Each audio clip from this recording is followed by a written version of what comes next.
Thank you, Jesus. Thank you, Jesus. Thank you, Jesus. Thank you, Jesus. Hallelujah. Hallelujah. Hallelujah. Hallelujah.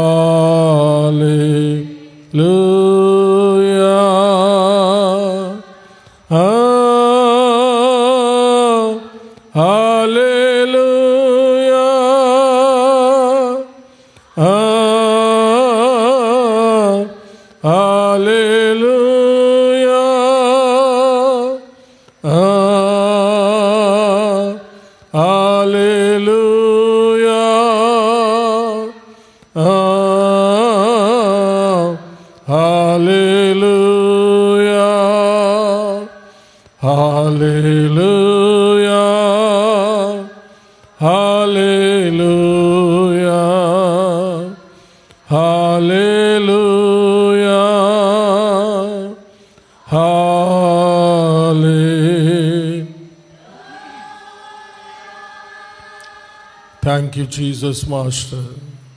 స్తుతిపాత్రుడా, స్తోత్రార్హుడా, ఆరాధ్య దైవమా, సూర్యోదయం మొదలుకొని సూర్యాస్తమయం వరకు స్తుతింపదగిన దేవా, అధిక స్తోత్రములు పొందదగిన దేవా, మీకే స్తుతి స్తుతి స్తుతి. స్తోత్రములు స్తోత్రములు స్తోత్రములు. అందరము గంభీర ధ్వనితో చప్పట్లు కొడుతూ తండ్రి అయిన దేవుణ్ణి, కుమారుడైన దేవుణ్ణి, పరిశుద్ధాత్మ దేవుణ్ణి ఘనంగా ఆహ్వానించుకుందాం. Father, Son of God, Holy Spirit God, స్వాగతం స్వాగతం సుస్వాగతం. అలనాడు ఇశ్రాయేలు చేయి స్తోత్రములపై ఆసీనులైన మా దేవా యెహోవా, దీనులమైన మా స్తుతి స్తోత్రములపై ఆసీనులైనందుకు వందనములు వందనములు వందనములు. సమస్త స్తుతి, ఘనత, మహిమ, ప్రభావములు యుగ యుగములు దేవునికే చెల్లునుగాక. ఆమేన్. హల్లెలూయా. అలాగే నిల్చొని దేవుని యొక్క వాక్య భాగాన్ని చదువుకుందాం. పరిశుద్ధుడైన లూకా రాసినటువంటి సువార్త 18వ అధ్యాయం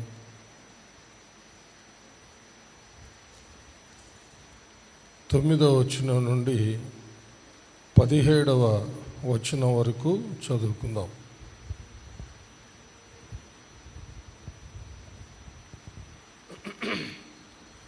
లూకా సువార్త 18వ అధ్యాయము 9వ వచనం నుండి 17వ వచనం వరకు.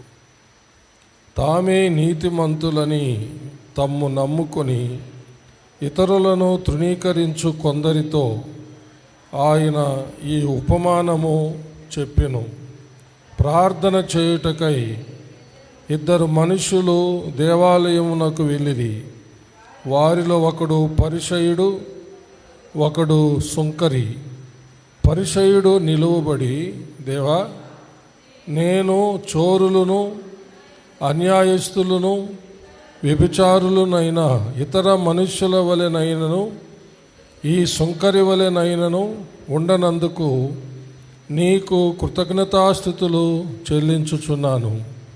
వారమునకు 2 మారులు ఉపవాసము చేయుచు నా సంపాదన అంతటిలో 10వ వంతు చెల్లించుచున్నానని తనలో తాను ప్రార్థించుచుండెను. అయితే సుంకరి దూరముగా నిలుచుండి ఆకాశం వైపు కన్నులెత్తుటకైనను ధైర్యము చాలక రొమ్ము కొట్టుకొనుచు, దేవా, పాపినైన నన్ను కరుణించుమని పలికెను. అతని కంటే ఇతడు నీతిమంతుడుగా తీర్చబడి తన ఇంటికి వెళ్ళనని మీతో చెప్పుచున్నాను. తను తాను హెచ్చించుకొనువాడు తగ్గింపబడుననియు, తను తాను తగ్గించుకొనువాడు హెచ్చింపబడుననియు చెప్పెను. తమ శిశువులను ముట్టవలనని కొందరు ఆయన యొద్దకు వారిని తీసుకొని రాగా, ఆయన శిష్యులు అది చూచి తీసుకొని వచ్చిన వారిని గద్దించిరి. అయితే యేసు వారిని తన యొద్దకు పిలిచి, చిన్న బిడ్డలను ఆటంకపరచక వారిని నా యొద్దకు రానియుడి. దేవుని రాజ్యము ఇలాంటి వారిది. చిన్న బిడ్డ వలె దేవుని రాజ్యం అంగీకరింపని వాడు దానిలో ఎంతమాత్రమును ప్రవేశింపడని మీతో నిశ్చయముగా చెప్పుచున్నాను అనెను. దేవుడు తన పరిశుద్ధ వాక్యమును మన ఆత్మీయ మేళ నిమిత్తమై మన వెనుకల్లో దీవించునుగాక. ఆమేన్. దయచేసి అందరు కూర్చోండి, ప్రార్థన చేసుకుందాం. మహాపరిశుద్ధుడు అయిన మా ప్రియ పరలోకపు తండ్రి, దయగలిగిన మా దేవ యెహోవా, మీకు వందనములు, స్తుతులు, స్తోత్రములు చెల్లిస్తున్నాము. మీ దీనదాసుడునైన నన్ను మీ సిలువ చాటున మరుగు చేసుకొని నాతోనూ మా అందరితోనూ మాట్లాడమని క్రీస్తు పేర వేడుకొంచున్నాము తండ్రి. ఆమేన్. హల్లెలూయా. ఆ దినములలో శిష్యుల సంఖ్య విస్తరించుచుండెను అనే వాక్య భాగాన్ని మనం తీసుకొని మనము కొద్ది వారాలుగా ఆ దినాలలో ఆది అపోస్తలుల దినాలు భయంకరంగా యేసు ప్రభు శిష్యులను శ్రమ పెడుతున్నటువంటి దినాలు, హింసించుచున్న దినాలు, కొట్టుతూ ఉన్న దినాలు, బంధించి చెరసాల్లో వేస్తున్న దినాలు, బెదిరిస్తున్న దినాలు. అలాంటి దినాల్లో సంఘము విస్తరించడానికి కారణాలు ఏమిటి అని మనము ఆలోచించినప్పుడు కొన్ని ఆలోచనలు దేవుడు మనకు తెలియజేశారు. వాటిని మనము ఒకదాని వెంబడి ఒకటి మనము ధ్యానిస్తూ ఉన్నాం. మొదటిది దేవుని యొక్క తోడు, రెండవది పరిశుద్ధాత్మ అభిషేకము, మూడవది దేవుని యొక్క వాక్యము, నాలుగవది ప్రార్థన. ఈ ప్రార్థన అనే అంశంలో మనము గత వారము కొన్ని ప్రాముఖ్యమైన విషయాలు మనము ధ్యానించుకున్నాం. ఆయా సందర్భాల్లో అవసరతను బట్టి, సమస్య తీవ్రతను బట్టి మనము అధికంగా ప్రార్థించాలని మనము తెలుసుకున్నాం. అంత మాత్రం కాకుండా ఎడతెగక ప్రార్థించాలని, ప్రార్థనలో నిలకడగా ఉండాలని, పట్టుదల కలిగి ప్రార్థించాలని, మెలకువగలిగి ప్రార్థించాలని, విసుకక నిత్యము ఎడతెగక ప్రార్థించాలని మనము తెలుసుకున్నాం. ఈరోజు మరొక ప్రార్థన గురించి మనము నేర్చుకుంటాం. తగ్గింపు ప్రార్థన. చెప్పండి, తగ్గింపు ప్రార్థన. ఇప్పుడు మనం చదివినటువంటి వాక్య భాగంలో దేవుని యొక్క సన్నిధికి ఇద్దరు వెళ్ళారు ప్రార్థించుకోవడానికి, కృతజ్ఞతలు చెల్లించుకోవడానికి. వారిద్దరిలో ఒకడు పరిసయ్యుడు, ఒకడు ఆ సుంకరి.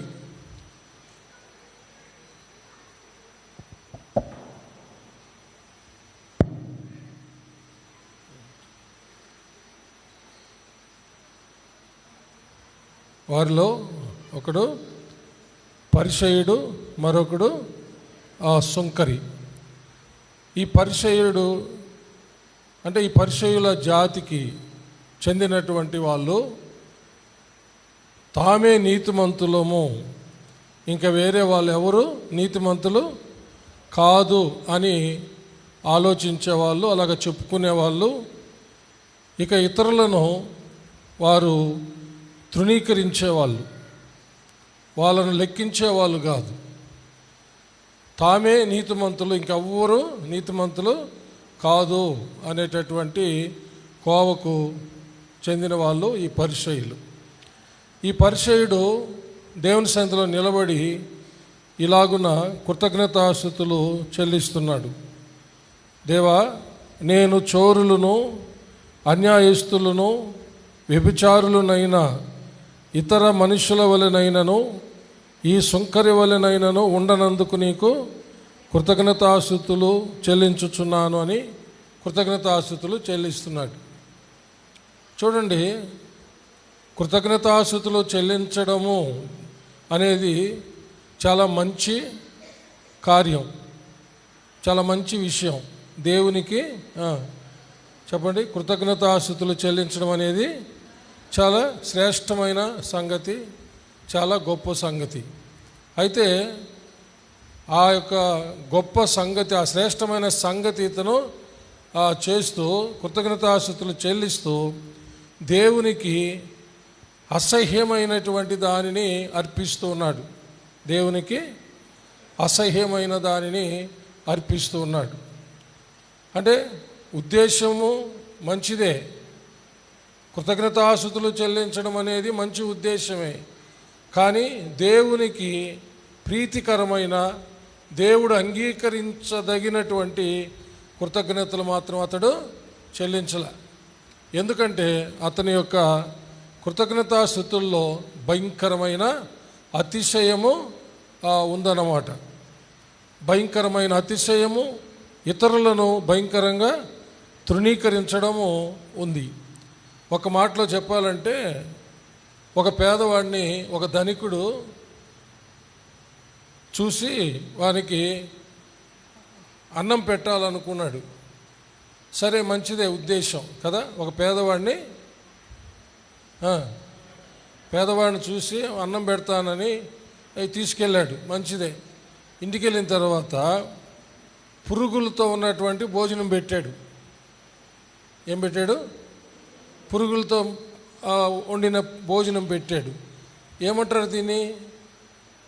ఉద్దేశమేమో మంచిదే, వాడికి ఆకలేస్తుంది, వాడు పేదవాడు, భోజనం పెట్టడానికి తీసుకెళ్ళాడు. కానీ ఇంటికి వెళ్ళి ఉద్దేశమేమో చాలా శ్రేష్టమైనది, వానికి పెట్టిన భోజనమేమో చాలా అసహ్యమైనది, వాడు తినలేనిది, చాలా దుఃఖకరమైనటువంటిది. ఇది కూడా అలాంటిదే. దేవునికి కృతజ్ఞతాస్తుతులు చెల్లించడం అనేది చాలా శ్రేష్టమైన సంగతి. కానీ దేవునికి తను అర్పించేది మాత్రము చాలా దుఃఖకరమైనటువంటిది, చాలా అసహ్యమైనటువంటిది, దేవుడు స్వీకరించలేనటువంటిది. ఎందుకంటే భయంకరమైన అతిశయముతో ఉన్నటువంటి కృతజ్ఞతాస్తుతులు అన్నమాట. అంత మాత్రం కాకుండా ఇతరులను తృణీకరించేటటువంటి కృతజ్ఞతాస్తుతులు అన్నమాట అవి. చూడండి, ఇలాంటి పరిస్థితులు చాలామందిలో ఉండడం మనం చూస్తాం. అది దేవునికి ఏమాత్రము ఇష్టం లేదు. తర్వాత ఇంకా చూడండి, 12వ వచనంలో, వారమునకు 2 మారులు ఉపవాసము చేయుచు నా సంపాదన అంతటిలో 10వ వంతు చెల్లించుచున్నానని తనలో తాను ప్రార్థించుచుండెను. ఎంత అతిశయమో చూడండి. వారమునకు 2 సార్లు తను ఉపవాసం ఉన్నాడని చెప్పుకుంటున్నాడు. దేవా, నేను వారానికి 2 సార్లు ఉపవాసం ఉంటున్నాను, నా రాబడి అంతట్లో 10వ భాగము ఇస్తున్నాను. ఉపవాసం ఉండడం మంచిదే, 10వ భాగం ఇవ్వడం మంచిదే. కానీ అతిశయం దాంట్లో చెప్పండి ఉండకూడదు. ఇప్పుడు ఇతడు ప్రార్థన చేస్తున్నాడు, కానీ దాంట్లో చాలా అతిశయం ఉంది, గొప్పలు ఉన్నాయి. వారానికి 2 సార్లు నేను ఉపవాసం ఉంటున్నాను, నా రాబడి అంతట్లో 10వ భాగము సమర్పిస్తూ ఉన్నానని. నిజంగా చెప్పాలంటే పాత నిబంధనలో క్రీస్తుకు పూర్వం 10వ భాగం అయితే 10వ వంతు అయితే, కొత్త నిబంధనలో పాత నిబంధన కంటే మరి శ్రేష్టమైనటువంటి నిబంధన కొత్త నిబంధన. పాత నిబంధనలో 10వ భాగం అంటే 10వ వంతు అంటే, కొత్త నిబంధనలో 10వ భాగం కంటే శ్రేష్టమైనది దేవునికి సమర్పించాలి. అధికంగా సమర్పించాలి. పౌలు గారు ఇచ్చిన వివరణలు స్పష్టంగా మనం చదివినట్లయితే అభివృద్ధి చెందిన కొలది దేవునికి సమర్పించాలి అన్నాడు. హల్లెలూయా, చప్పలు కొట్టి దేవుని మహిమపడదాం. అయితే ప్రియులరా, ఉపవాసం ఉండాల్సిందే, దశంభాగం ఇవ్వాల్సిందే, దశంభాగం కంటే ఎక్కువగా అభివృద్ధి చెందినది ఇవ్వాల్సిందే. అయితే ఏమాత్రం కూడా అతిశయించకూడదు, డంబాలు చెప్పుకోకూడదు, ఉపవాసాలను ముందు పెట్టుకొని రాకూడదు, మనం ఇస్తున్న దాన్ని ముందు పెట్టుకొని రాకూడదు.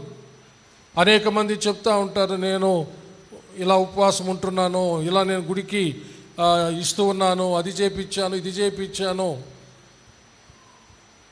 నేనే మా చర్చిలో ఇదంతా చేసింది నేనే, ఇదంతా ఇచ్చింది నేనే నేనే నేనే నేనే ఇది భయంకరమైనటువంటి అతిశయం. అలాంటి వారు దేవుని యొక్క సన్నిధిలో అంగీకరించబడరు అనేది మనకి ఇక్కడ అర్థమవుతుంది. ఉద్దేశం మంచిదే, చేసేది మంచిదే, ఇచ్చేది మంచిదే, అయితే భయంకరమైన అతిశయం ఉంది. ఒకవేళ మనం అతిశయిస్తే మన ప్రభు అయిన యేసుక్రీస్తును దేవుడుగా కలిగినందుకే మనం అతిశయించాలి, అంతే. పౌలు గారు అన్నది అదే, నేను అతిశయించడం అంటూ జరిగితే నా ప్రభువుని బట్టి. కాబట్టి మనము అతిశయించడం అంటూ జరిగితే ఒక గొప్ప రక్షకుణ్ణి, ఒక గొప్ప దేవుణ్ణి, సృష్టికర్తను నేను దేవుడుగా కలిగి ఉన్నాను, స్వాస్థ్యంగా కలిగి ఉన్నాను, ఐశ్వర్యంగా కలిగి ఉన్నాను, జీవమై ఉన్న జీవం కలిగి ఉన్నాను, ఇదే నాకు గొప్ప అతిశయము, అంతకుమించి ఏవి కాదు, లేవు అని పౌలు గారు అన్న మాటలు గుర్తు చేసుకోవాలి. అందుకనే చాలా శ్రీమంతుడైనప్పటికీ, ఆస్తిపరంగా, ఐశ్వర్యం పరంగా, విద్యాపరంగా చాలా గొప్పవాడైనప్పటికీ అన్నింటినీ పెంటతో సమానంగా ఎంచుకున్నట్టుగా బైబిల్ మనకు స్పష్టంగా తెలియజేస్తూ ఉంది. యేసుప్రభుని గురించి తెలుసుకున్న తరువాత ఆయన యందు లభించే పునరుద్ధానము, నిత్య జీవాన్ని ఎరిగిన తర్వాత వాటి ముందు అతనుకున్నటువంటి ఐశ్వర్యము, ఆస్తులు, అతడు చదువుకున్నటువంటి చదువులు, ఆ యొక్క విద్య సమస్తము కూడా అతనికి పెంటవలే అనిపించేట. అందుకని సమస్తాన్ని వదిలిపెట్టి క్రీస్తునే వెంబడించి క్రీస్తు కొరకు హతసాక్షి అయిపోయాడు అపోస్తులుడైన పౌలు గారు. చప్పలు కొట్టి దేవుణ్ణి మహిమపరుస్తాము. కాబట్టి మనం కూడా ఎవరి యందు అతిశయించాలంటే మన ప్రభు అయిన యేసుక్రీస్తునందు మాత్రమే అతిశయించాలి. ఇంకా ఏ విషయంలో కూడా మనం అతిశయించుచు గొప్పలు చెప్పుకుంటూ నేను అని చెప్పుకుంటూ ఇతరులను తృణీకరిస్తూ ఇతరులను హేళన చేస్తూ మన జీవితం కొనసాగినట్లయితే, అలాగ మనం ఉపవాసం ఉన్నట్లయితే, అలాగ మనం ప్రార్థనలు చేసినట్లయితే, అలాగ మనం దేవునికి అర్పణలు ఇచ్చినట్లయితే అవేవి కూడా దేవుడు అంగీకరించడు అని ఈ రాత్రి నేను జ్ఞాపకం చేస్తున్నాను స్పష్టంగా. అయితే ఈ యొక్క నీతిమంతుడుగా తను తాను ఎంచుకునే, ఇతరుల కంటే తనే నీతిమంతుడు అనుకునేటటువంటి ఈ పరిసయ్యుడు అలాగూ ప్రార్థన చేసిన తర్వాత తనలో తాను ఆ సుంకరి, ఈ పరిసయ్యుడు ఎవరినైతే తృణీకరించాడో ఆ సుంకరి ఇలాగ ప్రార్థన చేశాడని అక్కడ రాయబడింది. అయితే సుంకరి దూరముగా నిలుచుండి ఆకాశం వైపు కన్నులెత్తుటకైనను ధైర్యము చాలక రొమ్ము కొట్టుకొనుచు, దేవా పాపినైన నన్ను కరుణించుమని పలికెను. హల్లెలూయా. ఈ సుంకరి అంటే ఆ రోజుల్లో సుంకము దండే వాళ్ళని, అంటే ఆ సుంకర్లు పన్ను దండే వాళ్ళనమాట, వాళ్ళని చాలా చిన్న చూపు చూసేవాళ్ళు అనమాట. ఎందుకంటే రోమా ప్రభుత్వం కింద వాళ్ళు ఉద్యోగస్తులు అనమాట. యూదులే, ఇశ్రాయేలీలే, కానీ వాళ్ళు రోమా ప్రభుత్వం కింద వాళ్ళు ఉద్యోగస్తులు అనమాట. యూదులు రోమీయుల్ని అన్యులుగా భావించేవాళ్ళు. వాళ్ళతో వీళ్ళు సహవాసం చేసేటటువంటి వాళ్ళు కాదు, వాళ్ళతో సాంగత్యాలు చేసేవాళ్ళు కాదనమాట. వాళ్ళని వీళ్ళు తృణీకరించేవాళ్ళు, రోమియుల్ని. అందుకని వాళ్ళ యొక్క ప్రభుత్వంలో వీళ్ళు ఈ పన్ను కట్టే ఉద్యోగాల్లో ఉన్నందువల్ల వీళ్ళను కూడా అన్యులను ఎలాగైతే వాళ్ళు తృణీకరించే వాళ్ళో అలాగున వీళ్ళను కూడా యూదులైనప్పటికీ ఇశ్రాయేలులైనప్పటికీ వాళ్ళను కూడా అన్యులను తృణీకరించినట్టుగా వాళ్ళను కూడా వాళ్ళు తృణీకరించే వాళ్ళు అన్నమాట. అది అక్కడ జరిగింది మరొక కోణం.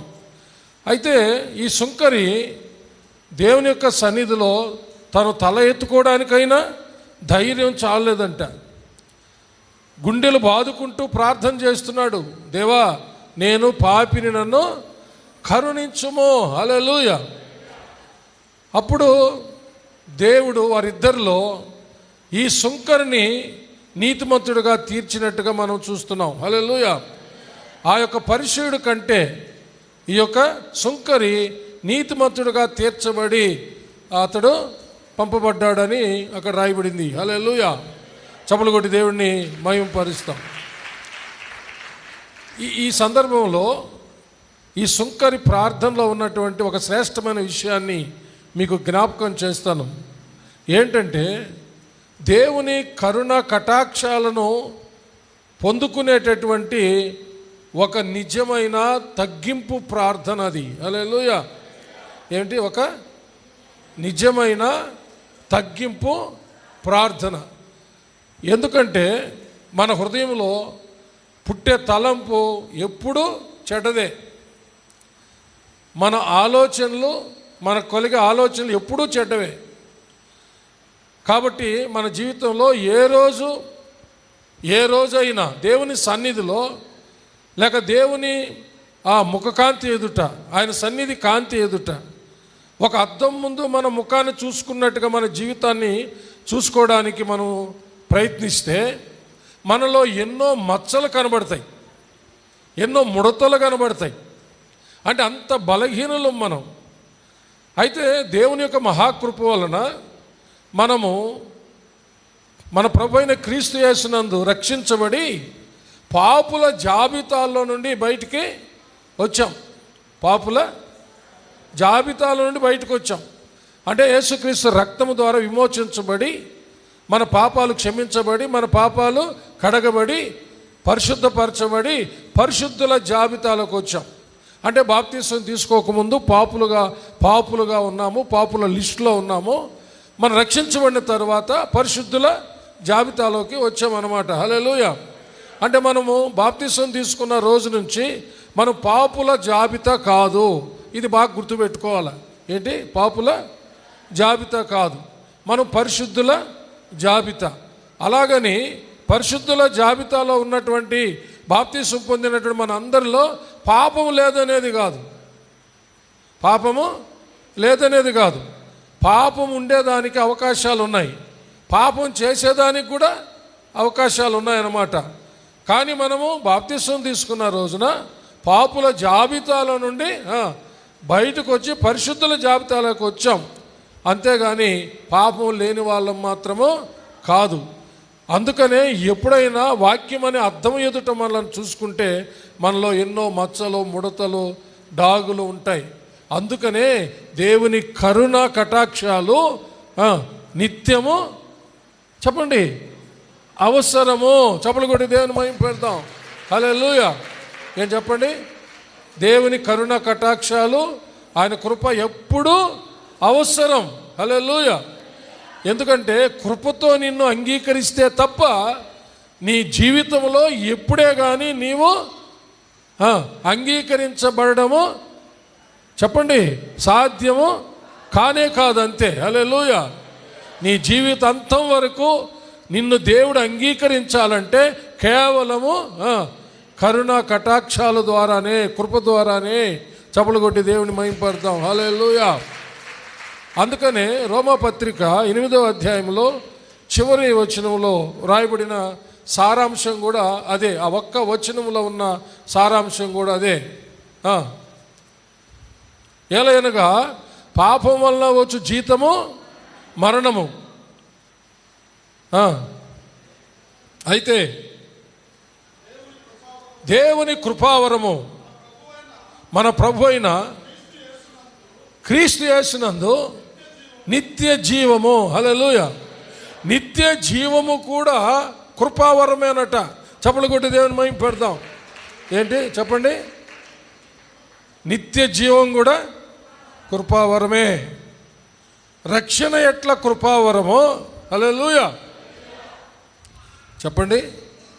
రక్షణ ఎట్లా కృపావరమో నిత్య జీవం కూడా కృపావరమే. మన ప్రభు అయిన క్రీస్తు యేసునందు నిత్య జీవం అనేది కృపావరమే. అంటే కృపతోనే మనము నిత్య జీవానికి వెళ్ళగలుగుతాము. హల్లెలూయా. అంతేగాని మన నీతిని కనపరుచుకోవడమో, మన యొక్క పరిశుద్ధతను కనపరుచుకోవడమో, లేకపోతే నేను ఇంత పరిశుద్ధురాలని, ఇంత పరిశుద్ధుణ్ణి, నాలో ఏ పాపము లేదు, నాలో ఏ దోషము లేదు అని చెప్పుకుంటే మనలను మనమే మోసం చేసుకున్న వాళ్ళం అయిపోతాము. అందుకనే శిష్యుడైన యోహాను గారు యోహాను రాసిన మొదటి ఆ పత్రిక మొదటి అధ్యాయంలో ఆయన చాలా చక్కగా ఆయన ఒక వివరణ ఇవ్వడం మనం అక్కడ చూస్తాం. అది ఎప్పుడు కూడా మనము మర్చిపోకూడదు, దాన్ని ఎప్పుడు గుర్తుపెట్టుకో ఉండాలి. హల్లెలూయా. 7వ వచనం నుంచి, అయితే ఆయన వెలుగులోనున్న ప్రకారము మనమును వెలుగులో నడిచిన ఎడల మనము అన్యోన్య సహవాసం గలవారమై ఇందుము. అప్పుడు ఆయన కుమారుడైన యేసు రక్తము ప్రతి పాపం నుండి మనలను పవిత్రులనుగా చేయును. హల్లెలూయా. అంటే ఇది నిరంతరము జరుగుతున్నటువంటి ప్రక్రియ. అంటే ఒకసారి యేసు ప్రభు రక్తము ద్వారా మనం విమోచించబడిపోయాం, పరిశుద్ధపరచబడిపోయాం. హల్లెలూయా. ఆ తర్వాత ఆయనతో నిరంతరము మనము ఉండే సహవాసము ద్వారా మనము పవిత్రపరచబడుతూ ఉన్నాము. హల్లెలూయా. చప్పలు కొట్టి దేవుని మహిమపడతాం. Praise God. మనము యేసు ప్రభువుతో అన్యోన్య సహవాసము కలిగి మనము జీవించుచున్న కొలది ఆయన రక్తము మనలను పవిత్రపరుస్తూ ఉంటుందంట. హల్లెలూయా. ఇది కంటిన్యూయేషన్ అన్నమాట. ఇది కొనసాగేటటువంటి ఒక క్రియ. అందుకనే పౌలు గారు అంటారు అనేక చోట్ల, రక్షించబడుచు ఉన్నాము, రక్షింపబడబోచున్నాము అంటాడు. చప్పలు కొట్టి దేవుని మహిమపడతాం. విమోచించబడుచు ఉన్నాము, విమోచింపబడబోతున్నాం. లాస్ట్లో ఫైనల్గా ఎక్కడికి? నిత్య జీవానికి. చప్పలు కొట్టి దేవుణ్ణి మహిమపరుస్తాం. అందుకనే మనము దేవుని ఆత్మచేత ముద్రించబడినటువంటి వాళ్ళమై, సంచకరువు పెట్టబడినటువంటి ఒక వస్తువు ఎలాగైతే ఆ తరువాత సంచకరువు పెట్టిన వాడు వచ్చి ఆ యొక్క వస్తువుని విడిపించుకొని పోతాడో, అలాగున రక్షించబడినటువంటి నిన్ను నన్ను దేవుడు తన యొక్క ఆత్మ ద్వారా ముద్రించాడట. హల్లెలూయా. అందుకని మనము ముద్రించబడినటువంటి క్రైస్తవులం. ఆ ముద్ర సంచకరు. ఒక రోజున ప్రభు వస్తాడు, ఆయన మనలను ఈ లోకములో నుండి విమోచించి తీసుకెళ్తాడు. హల్లెలూయా. అయితే మన సబ్జెక్ట్లోకి వస్తున్నాయి ఇప్పుడు. అంటే ఎప్పుడైనా సరే దేవుని సన్నిధిలో మొరపెట్టుకునేటప్పుడు మన నీతిని కానీ, మన ఉపవాసాలు కానీ, మన యొక్క ప్రార్థనలు కానీ, లేకపోతే మన భక్తిని కానీ, లేక మనం పరిశుద్ధులంగా ఉన్నామని కానీ వాటి వేటిని ముందు పెట్టుకొని రాకూడదు. హల్లెలూయా. ప్రభువా నన్ను కరుణించు. హల్లెలూయా.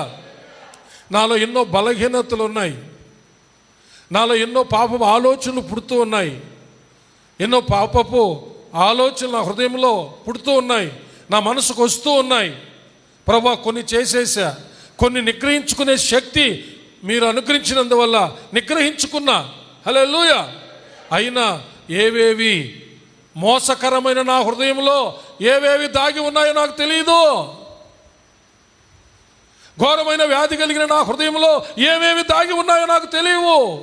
దయతో కరుణించు, నన్ను పరిశుద్ధపరచు అని ఆయన కరుణ కటాక్షాలని నిత్యము వేడుకుంటూ ఉండాలా. చప్పలు కొట్టి దేవుని మహిమపడదాం. హల్లెలూయా.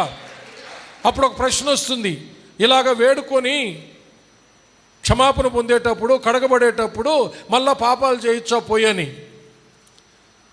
మళ్ళీ పాపాలు చేసి మళ్ళీ వచ్చి వేడుకోవచ్చు కదా అప్పుడు అని. మనము పరిశుద్ధులగుటికే పిలిచాడు కానీ మరలా మనం వెనక్కిపోయి పాపాలు చేయడానికి పిలవలా. చప్పలు కొట్టి దేవుని మహిమపడతాం. హల్లెలూయా. తెస్సలోనికీయులకు రాసినటువంటి మొదటి పత్రిక 4వ అధ్యాయము 7వ వచనాన్ని ఒకసారి చదివితే మనకు అర్థమవుతుంది. పరిశుద్ధులగుటికే దేవుడు మనలను పిలిచెను గాని అపవిత్రులుగా ఉండుటకు పిలవలేదు. చప్పలు కొట్టి దేవుణ్ణి మహిమపడతాం. దేవుడు ఎందుకు నిన్ను నన్ను పాప భారాన్ని మోయిచున్నటువంటి నిన్ను నన్ను పిలిచి ఆయన తన అమూల్యమైన రక్తము ద్వారా మనల్ని విమోచించాడు అంటే పరిశుద్ధులుగా ఉండడానికి. హల్లెలూయా. మరలా పాపం జోలికి పోవడానికి కాదు. ఈ విషయాన్నే పేతురు రాసింది తన యొక్క మొదటి పత్రికలో 4వ అధ్యాయము 1వ వచనం నుంచి వారు రాసింది ఈ విషయాలే. క్రీస్తు శరీరమందు శ్రమపడిన గనుక మీరును అట్టి మనస్సును ఆయుధముగా ధరించుకొనుడి. శరీర విషయంలో శ్రమపడిన వాడు శరీరమందు జీవించు మిగిలిన కాలము ఇక మీదట మనుజాశలను అనుసరించి నడుచుకొనక దేవుని ఇష్టానుసారముగానే నడుచుకున్నట్లు పాపముతో జోలి ఇక నేమియో లేక ఉండును. హల్లెలూయా. ఇది గుర్తుపెట్టుకోవాలా. పాపముతో ఇంకా ఏ సంబంధము పెట్టుకోకూడదు మనం. హల్లెలూయా. అర్థమైందా? కాబట్టి అలాంటి ప్రశ్న ఎవరికైనా ఉంటే మరి అలాగా దేవుడు మనం మరలా పాపం చేసి వచ్చినప్పుడు క్షమిస్తాడు, కడిగేస్తాడు, కాబట్టి మనం పాపం చేయొచ్చు అని అనేటట్టు ఆలోచన ఉంటే అది కరెక్ట్ అయిన ఆలోచన కాదు. మనము పరిశుద్ధపరచబడిన తరువాత మనము ఇంకా ఎన్నడూ కూడా పాపంతో సంబంధము ఉండకూడదు. హల్లెలూయా. పరిశుద్ధతలో నుంచి అతి పరిశుద్ధతలోనికి మనం వెళ్ళాల. అలాగని చెప్పి మనం పాపం చేయకపోయినా, తెలిసి పాపం చేయకపోయినా, ఈ లోకంలో జీవించినంత కాలం ఈ శరీరంలో మనం ఉన్నంత కాలం ఈ మోసకరమైన హృదయం, ఈ యొక్క ఘోరమైన వ్యాధి కలిగిన హృదయం మనలో ఉన్నంత వరకు ఏదో ఒక చెడు ఆలోచన పుడుతూనే ఉంటుందన్నమాట. అందుకని మనం ఆయన కరుణా కటాక్షాలను వేడుకుంటూ ఉండాలా. అంతేగాని ఆయన కరుణా కటాక్షాలు కోరుకుంటున్నాము, క్షమించేస్తున్నాడు, ఎంజాయ్ చేస్తాం రారా, నో.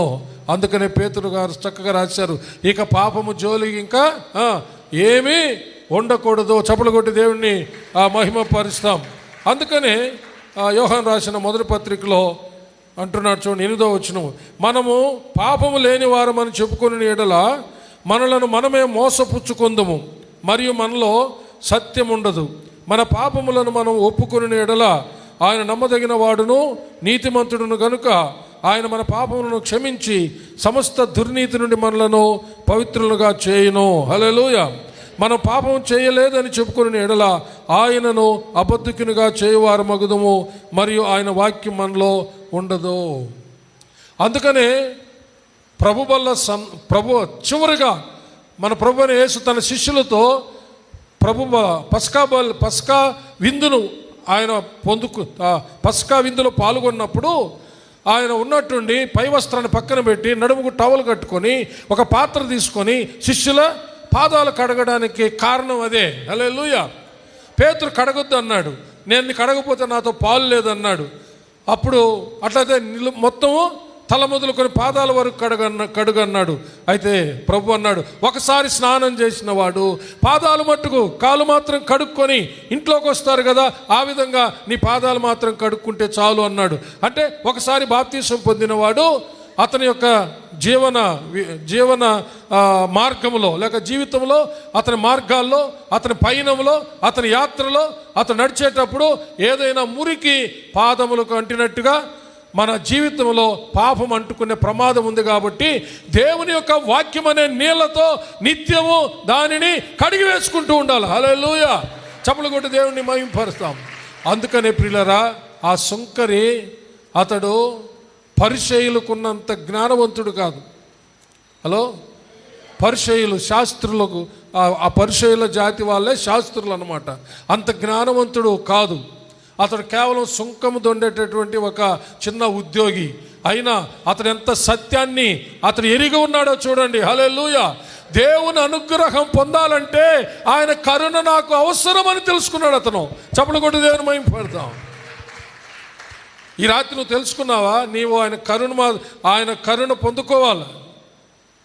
ఆయన కరుణ కటాక్షాలు లేకుండా ఏ విషయంలో కూడా నీవు విడుదల పొందలేవు, స్వస్థత పొందలేవు, నీకే సహాయం కూడా రానే రాదు ప్రియులరా. అందుకనే మన జీవితంలో ఈ యొక్క సుంకరి వలె తను తాను తగ్గించుకొని దేవుని హెచ్చిస్తూ దేవుని కరుణ కటాక్షాల కొరకు ప్రార్థన చేసినట్టుగా మనం కూడా ప్రార్థన చేయాలి. ప్రభువా, నన్ను కరుణించు, నా భర్తను కరుణించు, నా భార్యను కరుణించు, నా బిడ్డలను కరుణించు. అయ్యా, మాలో ఏమేమి అయ్యా ఉండకూడని పాపాలు దోషాలున్నాయో తండ్రి మీరు ఎరుగుదురు. హృదయాంతరింద్రియాలు ఎరిగిన దేవుడవు నాయన. మేమైతే ఏ పాపం చేయలేదనుకుంటున్నాం, కానీ ఏమేమి మా కన్నుల ద్వారా, ఆలోచనల ద్వారా, హృదయ తలంపుల ద్వారా, చేష్టల ద్వారా, నడవడికల ద్వారా నాయన అక్కడికక్కడికి వెళ్ళడం, తిరగడం, రావడం ద్వారా, తినడం, తాగడంలో ఏమేం పొరపాట్లు జరిగాయో దేవా కనికరించు, మమ్మల్ని కడగండి, క్షమించండి, మా ప్రార్థన ఆలకించి మీ కరుణా కటాక్షాలు మాకు దయచేయండి అని. ఎప్పుడైతే అతడు దేవుని కరుణను అడిగాడో, దేవుని కృపను అడిగాడో, కృప ద్వారానే అతడు నీతిమంతుడిగా తీర్చబడ్డాడు. అంతే. చప్పలు కొట్టి దేని మైంపడి చెప్పండి. దేవుని కరుణ కటాక్షాల వల్లనే అతడు నీతిమంతుడిగా తీర్చబడ్డాడు. ఇది ఇంతే, ఇది స్థిరం, ఇది మారదు. మన సొంత ప్రయత్నాల వల్ల, మన నీతి వల్ల, మన భక్తి వల్ల, మన యొక్క ప్రయత్నాలు దేని వల్ల కూడా మనం దేవుని రాజ్యానికి వెళ్ళలేము ప్రియులరా. ఈ లోకంలో ఏది కూడా పొందుకోలేము. అందుకనే పౌలు గారు రోమపత్రికలో చాలా స్పష్టంగా తెలియజేశాడు. 9వ అధ్యాయంలో ప్రయాసపడడం వల్ల కాదు, పొందగోరడం వల్ల కాదు, దేవుని కరుణ కటాక్షాల వల్లనే ఏదైనా మనము పొందుకోగలము అని. 9వ అధ్యాయం 14వ వచనం నుంచి. కాబట్టి ఏమందుము, దేవుని యందు అన్యాయం కలదా? అట్లనరాదు. అందుకు మోషే ఇలాగూ చెప్పుచున్నాడు, ఎవరిని కరుణింతునో వారిని కరుణింతును, ఎవని ఎడల జాలి చూపుదునో వాని ఎడల జాలి చూపుదును. కాగా పొందగోరు వాని వలననైనను ప్రయాసపడు వాని వలనను కాదు, గాని కరుణించు దేవుని వలననే అగును. చప్పలు కొట్టి దేవుని మహింపడదాం. Praise the Lord. హల్లెలూయా. ఇది కూడా స్థిరంగా హృదయంలో పెట్టుకోవాలా. ఎప్పుడైతే దేవుని కరుణ కటాక్షాల వల్లనే ఏదైనా పొందుకోగలము అనేది నీ హృదయంలో ఉంటే, అతిశయం అనేది పొడ చూపనే చూపదు. అతిశయము, అహంకారము, గర్వము, నేను, నాది, నా ఇష్టము అనేటటువంటిది రానే రాదు. ఎందుకంటే దేవుని కరుణ కటాక్షాల వల్లనే తప్ప వేరే విధంగా రానే రాదు ప్రియులారా. ఏదైనా ఒకరి మార్పు అయినా సరే, నీ బిడ్డల మార్పు కోసం ప్రార్థిస్తున్నావా? దేవుని కరుణ వల్లే జరుగుతుంది. నీ భర్త మార్పు కోసం ప్రార్థిస్తున్నావా? దేవుని కరుణ వల్లే కలుగుతుంది. నీ యొక్క మనవళ్ళు, మనవరాళ్ళు, లేక ఎవరైనా సరే దేవుని పాదాలు పట్టుకొని కరుణించమని అడగడం ద్వారానే జరుగుతుంది ప్రియులారా. చప్పలు కొట్టి దేవుని మహింపడతాం. ఏదో నువ్వు ఉపవాసం ఉండేస్తున్నావు, లేక దశమ భాగాలు ఇచ్చేస్తున్నావు, ఏమేమో చేసేస్తున్నావు అని చెప్పి కనుక ఏమాత్రం కొంచెమైనా నేను భలే ప్రయాసపడిపోతున్నాను, సంఘంలో నాకంటే ఎవరు పనిచేసేవాళ్ళు లేరు, ప్రయాసపడైపోతున్నానంటే మాత్రం నీకు దమ్మిడి కూడా రాదు దేవుని సంఘంలో నుంచి. ఈ ధన్యత, ఈ భాగ్యం మాకు దయచేసావు ప్రభువా. నాయన నీ కరుణ కటాక్షాల వల్లనే మేము, మా బిడ్డలు మేమందరం ఇలా ఉన్నాము. అసలు మీ సన్నిధిలో పనిచేసే, పరిచర్య చేసే ఒక అవకాశం, ధన్యత, భాగ్యం మాకు దొరికింది, మాకు అదే చాలు ప్రభువా అని ఎవరైతే అనుకుంటారో వారి జీవితాలను దేవుడు హెచ్చిస్తాడండి. చప్పలు కొట్టి దేవుని మహింపడదాం. హల్లెలూయా. అందుకని అక్కడ చెప్పాడు, అతడు నీతిమంతుడుగా తీర్చబడిపోయాడని చెప్తూ అక్కడ ఒక మాట అన్నాడు. ఎవరైతే తను తాను హెచ్చించుకుంటాడో వాడు తగ్గించబడతాడట. ఎవరైతే తగ్గించుకుంటాడో వాడు హెచ్చించబడతాడంట. దేవుడు ఎక్కడ, మనం ఎక్కడ? దేవుని సన్నిధికి వెళ్ళి మనం హెచ్చించుకుంటామా? భూమి ఆకాశాలు పట్టజాలన్నటువంటి దేవుడు, హల్లెలూయా, దేవునితో సమానంగా ఉండే దేవుడు, హల్లెలూయా, నీకోసం, నా కోసం, మన కోసం, సర్వలోక రక్షణ కోసం ఈ లోకానికి రావడానికి వాటిని ఏమైనా అడ్డుగా పెట్టుకున్నాడా? భూమి ఆకాశాలు పట్టజాలన దేవుడు, హల్లెలూయా, దేవునితో సమానంగా ఉండుట విడిచిపెట్టకూడని భాగ్యమని ఎంచుకున్నాడా? వాటిని విడిచిపెట్టాడు. రిక్తుడుగా చేసుకున్నాడు సమస్తం. మనుషుని పోలికగా పుట్టాడు, దాసుని స్వరూపం ధరించుకున్నాడు, శిలువ మరణం పొందినంతగా తను తాను తగ్గించుకొని వచ్చాడు. చప్పలు కొట్టి దేవుణ్ణి మహింపరుస్తాం. హల్లెలూయా, హల్లెలూయా. ఫిలిప్పీయులకు రాసిన పత్రిక 2వ అధ్యాయము 5వ వచనం నుంచి చదివితే ఆ విషయాలు మనకు అర్థమవుతాయి. క్రీస్తు యేసును కలిగిన ఈ మనసు మీరును కలిగి ఉండుడి. ఆయన దేవుని స్వరూపము కలిగిన వాడై ఉండి దేవునితో సమానంగా ఉండుట విడిచిపెట్టకూడని భాగ్యమని ఎంచుకోలేదు కానీ మనుష్యుల పోలికగా పుట్టి దాసుని స్వరూపమును ధరించుకొని తన్ను తానే రిక్తునిగా చేసుకొనెను. మరియు ఆయన ఆకారమందు మనుషుడుగా కనబడి మరణము పొందినంతగా, అనగా శిలువ మరణము పొందినంతగా విధేయత చూపిన వాడై తన్ను తాను తగ్గించుకొనెను. హల్లెలూయా, హల్లెలూయా. గట్టిగా చప్పలు కొట్టాలి. Praise God. శిలువ మరణం పొందినంతగా తన తండ్రి చిత్తానికి విధేయుడై, హల్లెలూయా, తన తండ్రితో సమానంగా ఉండుట విడిచిపెట్టకూడని భాగ్యమని ఎంచుకోకుండా తన తండ్రి చిత్తానికి విధేయుడై తను తాను తగ్గించుకొని వచ్చాడు ఈ లోకానికి. శిలువ మరణము పొందినంతగా. పిల్లరా, సృష్టికర్త అయిన దేవుడు, నిన్ను నన్ను సృష్టించిన దేవుడు తన నోటి నుండి ఊసి మట్టిని బుడద చేసి గుడ్డివాని కన్నుల మీద పెట్టి గుడ్డివానికి చూపించినటువంటి ఆ సృష్టికర్త, ఆ దేవుని ముఖం మీద ఒక పాపి ఊస్తే అతడు సహించాడు. ప్రియులరా, మీకు అర్థమైందా?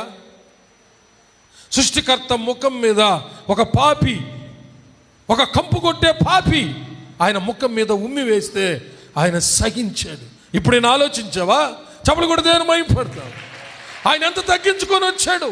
ముళ్ళ కిరీటం పెట్టారు, కొట్టారు, వీపంతా నాగడి చాళ్ళగా దున్నారు, పక్కలో బల్లెపోటు, చేతుల్లో కాళ్ళలో మేకలు, ముఖం మీద గుడ్డ కప్పి పిడిగుద్దులు గుద్దారు. బాగానే ఉంది. అంత మాత్రమే కాదు ప్రియులరా, హేళన చేశారు, అవమానం చేశారు, ముఖం మీద ఊచారంట.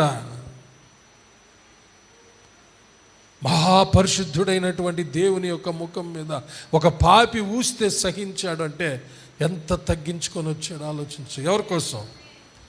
ఎవరి కోసం? ఒకసారి టంక్ రోడ్లో వస్తూ ఉన్నా, ఆటో పక్కన వస్తున్న ఒక అతను ఆటోలో నుంచి ఊసాడు, పైన పడింది. చూసా, ఆగుదోటపాలెం మన చర్చి అబ్బాయి. అతను వెళ్ళిపోయాడు, నేను వెళ్ళిపోయా.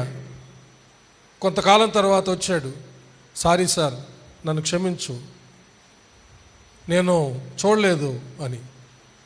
అదే వ్యక్తి ఒకప్పుడు నా మీద గొడవేసి సిబిసి ఫంక్షన్ అప్పుడు కోపమావేశాలతో నా దగ్గర నుంచి వెళ్ళిపోయినటువంటి వ్యక్తి, మన సంఘస్థుడే, ముఖ్యమైన వాడే.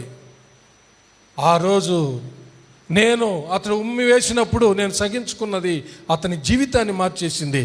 చప్పలు కొట్టి దేవుని మహిమపడతాం. ప్రైజ్ అలాడ్, హల్లెలూయా.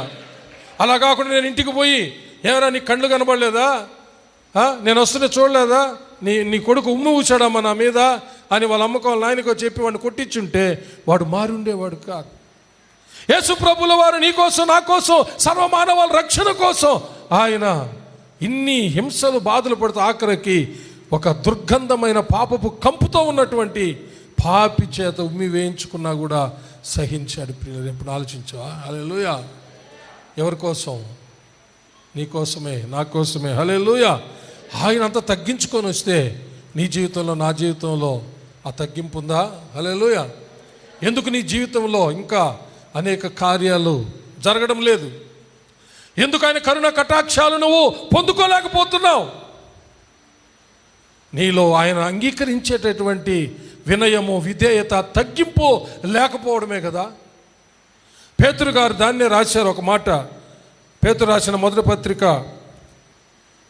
5వ అధ్యాయంలో 5వ వచనం నుంచి చదివితే పేతురు గారు ఇచ్చిన ఒక అమూల్యమైన వివరణ అక్కడ రాయబడింది. ప్రియులరా, చాలా ప్రాముఖ్యమైనటువంటి విషయం. చిన్నలారా, మీరు పెద్దలకు లోబడి ఉండుడి, మీరందరూ ఎదుటి వాని ఎడల దీన మనస్సు అను వస్త్రము ధరించుకొని మిమ్మును అలంకరించుకొనుడి. దేవుడు అహంకారులను ఎదిరించి దీనులకు కృప అనుగ్రహించును. చప్పుడు కొట్టాల. దేవుడు అహంకారులకు విరోధి. దేవుడు అహంకారులను ఎదిరిస్తూ ఉన్నాడు, దీనులకు కృప అనుగ్రహిస్తున్నాడు. హల్లెలూయా. ఆ పరిసయ్యుడు ఎంతో అహంకారంతో మాట్లాడుతూ ఉన్నాడు, హృదయంలో ప్రార్థన చేస్తూ ఉన్నాడు. అతను ఎంతో అహంకారం ఉంది, అతిశయం ఉంది. కానీ ఆ యొక్క సుంకరి దీనుడై దేవుని యొక్క సన్నిధిలో ఆయన కరుణ కటాక్షాల కోసం ప్రార్థన చేశాడు. అదే విషయాన్ని పేతురు రాస్తున్నాడు. దేవుడు అహంకారులను ఎదిరించి దీనులకు కృప అనుగ్రహించును. దేవుడు తగిన సమయమందు మిమ్మును హెచ్చించున్నట్లు ఆయన బలిష్టమైన చేతి క్రింద దీన మనస్కులయుండుడి. హల్లెలూయా, హల్లెలూయా. గట్టిగా చప్పట్లు కొట్టాల. Praise God Jesus. ఒక్కసారి ఈ రాత్రి ఆలోచించు. నీకోసం నా కోసం సిలువలో దీనుడై భూమి ఆకాశాల మధ్య భయంకరముగా అవమానించబడి, ఉమ్మివేయబడి, మేకలతో కొట్టబడి, పంచగాయాలు పొంది, రక్తము కారుతూ వేలాడుతున్న ఆ ప్రభువుని, ఆ దీనుడైన ప్రభువుని ఒక్కసారి చూడు. యెషయా గ్రంథం 53వ అధ్యాయంలో మనం చూస్తే చూడ్డానికే వీలుగానంత రూపమైపోయాడట నరుల్లో అతి సుందరుడైనటువంటి ప్రభు. హల్లెలూయా. ఎండిన భూమిలో లేత మొక్కగా మొలిచినటువంటి ఆ సుందరుడు, ఆ సౌందర్యవంతుడు. చప్పలు కొట్టి దేవుని మహిమపడతాం. నీ కోసం నా కోసం ఆ కలువరి శిలువలో ఆయన తన సొగసు స్వరూపాన్ని ధారబోసాడు. వాడిపోయింది, ఎండిపోయింది, ఎండిన చిలపింకైపోయింది. అంత మాత్రం కాదు ప్రియులరా, హల్లెలూయా, ముఖమంతా వాచిపోయింది, చేతులంతా వాచిపోయాయి. భయంకరమైన చూడలేని రూపం. కలువరి శిలువలో నీ కోసం నా కోసం ప్రభు ఆయన అంతగా తగ్గించుకొని వచ్చాడు. ఒక్కసారి ఆ శిలువ దర్శనాన్ని ఒక క్రైస్తవుడు, ఒక క్రైస్తవురాలు ముందు పెట్టుకుంటే అప్పుడు వస్తుంది నిజంగా తగ్గింపు. ఆయనే మనకు మాదిరి. సుంకరి కంటే గొప్పవాడు. పరిశుద్ధ బైబిల్ గ్రంథములో తగ్గించుకున్న వాళ్ళు ఎవరైనా ఉన్నారా? దేవుని సన్నిధిలో తగ్గించుకొని ఆయన అనుగ్రహం పొందిన వాళ్ళు ఎంతమంది ఉన్నారో వాళ్ళందరికంటే గొప్పవాడు మన ప్రభు అయిన యేసుక్రీస్తు. హల్లెలూయా. ఎందుకో తెలుసా?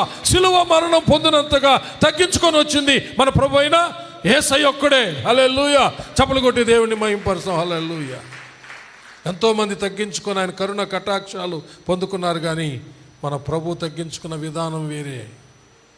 ఒక్కసారి ఆలోచించు. నీ జీవితంలో ఎందుకు వెనక్కిపోతా ఉన్నాయి? నిజముగా నీవు దేవుని యొక్క సన్నిధిలో నిన్ను నీవు తగ్గించుకొని దీన మనస్సుని వస్త్రం ధరించుకొని ఆయన చేతి వైపు చూస్తే తగిన సమయంలో నిన్ను ఆయన కరుణ చూపి నిన్ను హెచ్చిస్తాడంట. చప్పలు కొట్టి దేవుడిని మహిమపడతాం. హల్లెలూయా. దేవుడు తగిన సమయమందు, 6వ వచనం, దేవుడు తగిన సమయమందు మిమ్మును హెచ్చించున్నట్లు ఆయన బలిష్టమైన చేతి క్రింద దీన మనస్కులయుండుడి. హల్లెలూయా. ఒక తగిన సమయం ఉంది, ఒక నిర్ణయ కాలం ఉంది ప్రియులరా. ఒక నిర్ణయ కాలం. తగిన సమయంలో ఆయన సన్నిధిలో దీన మనసుని వస్త్రం ధరించుకొని తమ తగ్గించుకున్న వారిని ఆయన హెచ్చిస్తాడు. హల్లెలూయా. ఆయన కరుణ కటాక్షాలు దొరుకుతాయి. వారికి కావలసినవి ఆయన అనుగ్రహిస్తాడు ప్రియులరా. ఆయన అంగీకరిస్తాడు నిన్ను. ఏ ఏ విషయంలో నీకు ఆయన కరుణ కటాక్షాలు కావలసి ఉన్నావో అవన్నీ నీకు దొరుకుతాయి. హల్లెలూయా.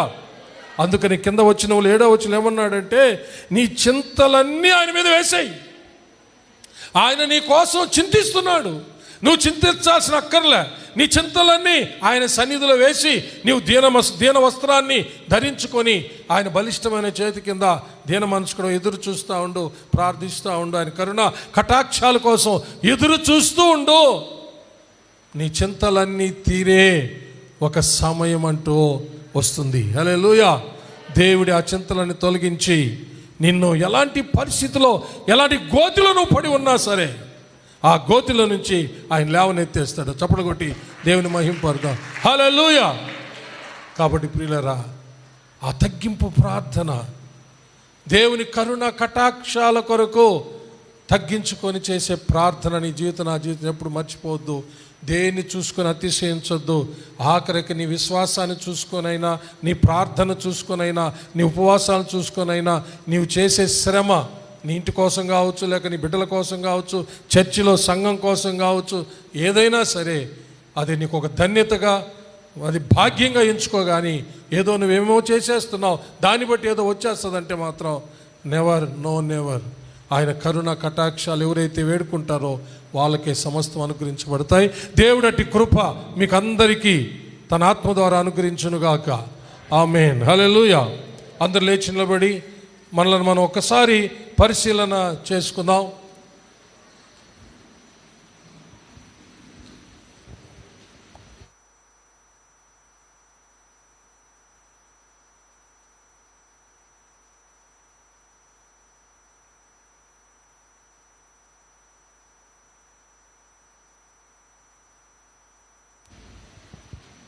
దయచేసి ప్లీజ్ కళ్ళు మూసుకోండి. హల్లెలూయా. రా బాబా ప్లీజ్ దేవుని సన్నిధిలో నిన్ను పరీక్ష చేసుకో. దేవుడు తగిన సమయంలో నేను హెచ్చిస్తాడు. దయచేసి అర్థం చేసుకో. నీ జీవితంలో ఇప్పుడేదో నువ్వు సాధించింది ఏమీ లేదు, నేను సాధించింది ఏమీ లేదు. ప్రియ తమ్ముడు, ప్రియ అన్న, ప్రియ చెల్లి, ప్రియ అక్క, ప్రియ అమ్మలారా, ప్రియ అయ్యలారా, ప్రియ సహోదరి సహోదరులారా, ప్రియమైన సేవకులారా, ఇప్పుడు ఏదో మనం ఏమో చేసేసింది ఏమీ లేదు. ఏదన్నా పొందుకున్నామంటే దేవుని కరుణ కటాక్షాల వల్ల పొందుకున్నాం. సరిపోదు. మన జీవితాంతం వరకు, నిత్య జీవానికి వెళ్ళేంత వరకు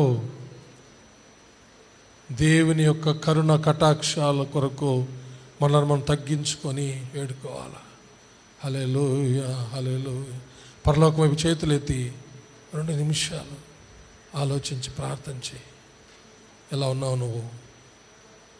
ప్లీజ్ దయచేసి ఒక్కసారి నువ్వు కళ్ళు తెరుచుకొని ఉంటే నీ తప్పులు నీకు తెలియవు. నీవు ఈ శరీర సంబంధ కళ్ళు మూసుకొని నీవు ఆలోచిస్తే అప్పుడు నీకు పరిశుద్ధాత్మ దేవుడు నీలో ఉన్న అతిశయము, గొప్పతనాలు, అహంకారము, గర్వము ఇవన్నీ తెలియజేస్తాడు. అవును కదా, నాలో ఇది ఉంది, అవును అదే నాకు ఆటంకంగా ఉంది, నాకు నా దేవునికి ఇదే ఆటంకంగా ఉంది, ఈరోజు నేను దాన్ని తీసేసుకుంటున్నాను అని పరిశుద్ధాత్మ దేవుడు నీకు తెలియజేసి ఒప్పిస్తుండగా నీవు దాన్ని ఎరిగి దాన్ని ఒప్పుకొని నువ్వు విడిచిపెట్టగలుగుతావు. అప్పుడు దేవుని కరుణ కటాక్షాలు నువ్వు, నీ కుటుంబం పొందుకుంటే అంత మాత్రం కాదు, నీ యొక్క భయంకరమైన పరిస్థితుల్లో ఆయన కరుణ కటాక్షాలు కుమ్మరించబడతాయి. నీకు విడుదల కలుగుతుంది. ప్రియమైన దేవుని బిడ్డలారా, ఒక్క నిమిషం అందరు కళ్ళు మూసుకొని దీనంగా అలాగే చేతులెత్తి అడుగుతారా? అలాగే మోకరిస్తారా? నిలువు మోకాల మీద ఉండి చేతులెత్తి అడుగుతారా? నిలువు మోకాల మీద చేతులు ఎత్తండి. దీనులై మొరపెట్టండి, అడగండి. అలాగే ఒకవేళ మోకరించలేని వాళ్ళు ఉంటే అటే ఉండండి. మీ ఒక 2 నిమిషాలు దీనులై నిలువు మోకాల మీద ఉండి చేతులు చాచి అడుగు. హల్లెలూయా. బాబా అయ్యా, నన్ను కరుణించు నాయన, నా బిడ్డలను కరుణించు, నా భార్యను కరుణించు, నా భర్తను కరుణించు నాయన, నా మనవులు మనవరాలను కనికరించు, నా సహోదరి సహోదరులను కరుణించవా ప్రభు. ఎన్నో బలహీనతల చేత మేము ఆవరించబడి ఉన్నాం ప్రభువా, మమ్మల్ని క్షమించండి, మీ రక్తంతో కడగండి, మీ కరుణ కటాక్షాలు మా పైన, మా బిడ్డలపైన, మా బిడ్డల అయ్యా చూపండి అని అడగండి. తప్పకుండా ఆయన అనుగ్రహిస్తాడు. ఏ విషయంలోనైనా నీ ప్రతి అవసర నిమిత్తమై, నీ ప్రతి అవసరము నిమిత్తమై ఆయన కరుణించే దేవుడుగా ఉన్నాడు, నీకు చాలిన దేవుడుగా ఉన్నాడు. దయచేసి అడగండి, దీనులై చేతులు చాచండి. మన ప్రభు అయిన యేసయ్యే మహారోదనముతో కన్నీళ్లతో ప్రార్థనలు యాచనలు చేసినందువల్ల, దేవుని ఎదుట భయభక్తులు కలిగి ఉన్నందువల్ల ఆయన అంగీకరించబడాడంట. దేవునికే అది అవసరమైతే సాక్షాత్తు దేవునితో సమానుడైన తన ఏకైక కుమారుడు మన ప్రభు అయిన యేసయ్యకి అది అవసరమైతే మనకు అవసరం లేదా? ప్రభువే అంగీకరించబడ్డాడంట. ఆలోచించు. ఏ విషయమైనా సరే నీ జీవితంలో ప్రభువుని వేడుకో. తప్పకుండా ఆయన కరుణ కటాక్షాలు నీకు దొరుకుతాయి. నిన్ను కరుణిస్తాడు. ఎవడు దీనుడై ఆయన మాట విని వణుకుచుంటాడో వానినే చూస్తున్నాడంట. యెషయా గ్రంథం 66:2 ప్రకారం నీవు ఆయన సన్నిధిలో దీనుడవై దీనురాలువై ఆయన మాట విని వణుకుచున్నట్లయితే నిన్ను చూస్తూ ఉన్నాడంట. నిన్ను చూస్తున్న దేవుడు మాత్రమే కాదు, ఆయన నీ ప్రతి విషయాన్ని చూచుకునే దేవుడు.